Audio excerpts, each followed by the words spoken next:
Google Gemini presents Cricbuzz Comm Box. I'm Gaurav Kapur. With me, Joy Bhattacharya, GK and JB, telling you what WI is up to at the Wankhede Stadium in Mumbai.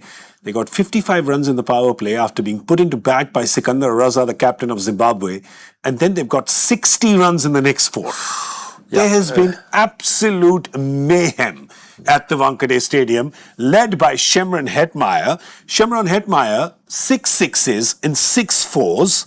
He's currently batting at a strike rate of 275.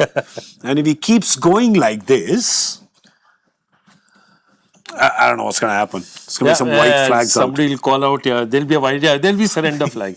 Some point Zimbabwe will put up the flag. But no, the funny thing about it is, at 9, he was just on 9 when Musakiwa dropped a sitter off him off Pleasant Muzarabani's bowling. And I think the lights had something to do with, because he took the first catch as well of for Brendan King. Correct. And then the next one was actually easier. And it just went into him and seemed to pop out. Something seemed to distract him. It will be it's already a very costly miss. Let's see how much more costly it is. Yeah, it was really straightforward actually. And I remember when that happened, I joked as soon as that happened. I was like, oh, you've dropped the World Cup, right? Because that's the famous myth line from 1999. But it surely looks like that. I mean, it looks like, look at the damage that Hetmyer has done. I mean, on the other side, there's Robin Powell, who basically has got the best seat in the house. Absolutely. I think he's the partnership of 61 and he's got about 10 of those. 51 runs, 15, 19 balls, 6 sixes as you said, 6 fours. The great thing about it is all his sixes is the same shot. He's just rocking back and has the power of the back foot to hit them around basically over long on and mid-wicket for 6. And whenever they're dropping it shot outside the off stump, he's then stroking it past point for 4. So they don't know where to bowl to him because when they're dropping it short, outside off stump, they're going for 4. When they're dropping out on middle, it's going for 6. So they're just going to decide what they're going for. It's really weird though, because if you see all the other 3 batters, they're not scoring at 100 or 115. And there was a lot of very clumsy swinging. It was almost like cutting trees, right? But nobody was connecting. I don't understand now. He's just batting on a different plane. Yeah, it was interesting because I thought the Zimbabwe bowlers, especially Garawa and Musarabani up front, they got a little bit more bounce than the West Indians expected. And so in the beginning, you were thinking that, these guys haven't really settled in. Then 2 wickets, Hetmyer got dropped, but then Brian Bennett took a superb catch to dismiss Shai Hope. You think they're in the game. I mean, at 55 in 6, you think, it's okay. They're doing well. And then 15 and over in the next 4. They're just crazy. And you have to see, it's basically the captain, Sikandar Raza, who's kind of borne the brunt of it. He's gone for 37 in his 2 overs.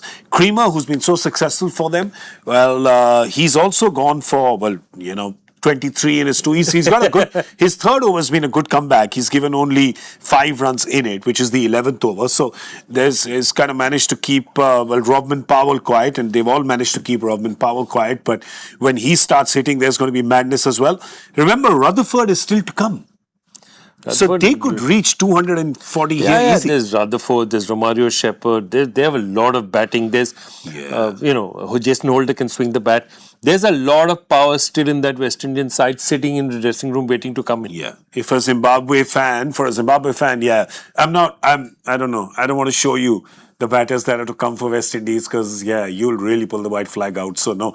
But I'll tell you, there's a lot of catching practice that's happening in the stadium at the Wankhede with the spectators. And if you want to catch some fly balls, you can do it thanks to Google Gemini. Pretty easy. 3 steps. Take a selfie. You know how to do that. Create your fan look on Google Gemini. Then tag Google India and submit your entry. And Google Gemini will get you to the T20 World Cup. It's as easy as that. Okay. Score projection. Quick. What do you think? It's looking 240 for me at least. So I'm telling you, it's 120 at the end of 11 overs. I'm guessing they'll add another 100 easy. Easy. So it's 220 plus. 220 plus. Our score predictions are all in the gutter now. All in the gutter. Unless there's West Indies spectacularly implodes, this is looking like a 220 plus 230 kind of score. I don't know who's going to do it. I mean, he's got 2 overs of blessing Muzarabani, who's looked the most lethal. As a captain now, do you try to get 1 over in now before it's too late? I think I would because, if they need to get Hetmyer out. Can they do that? No.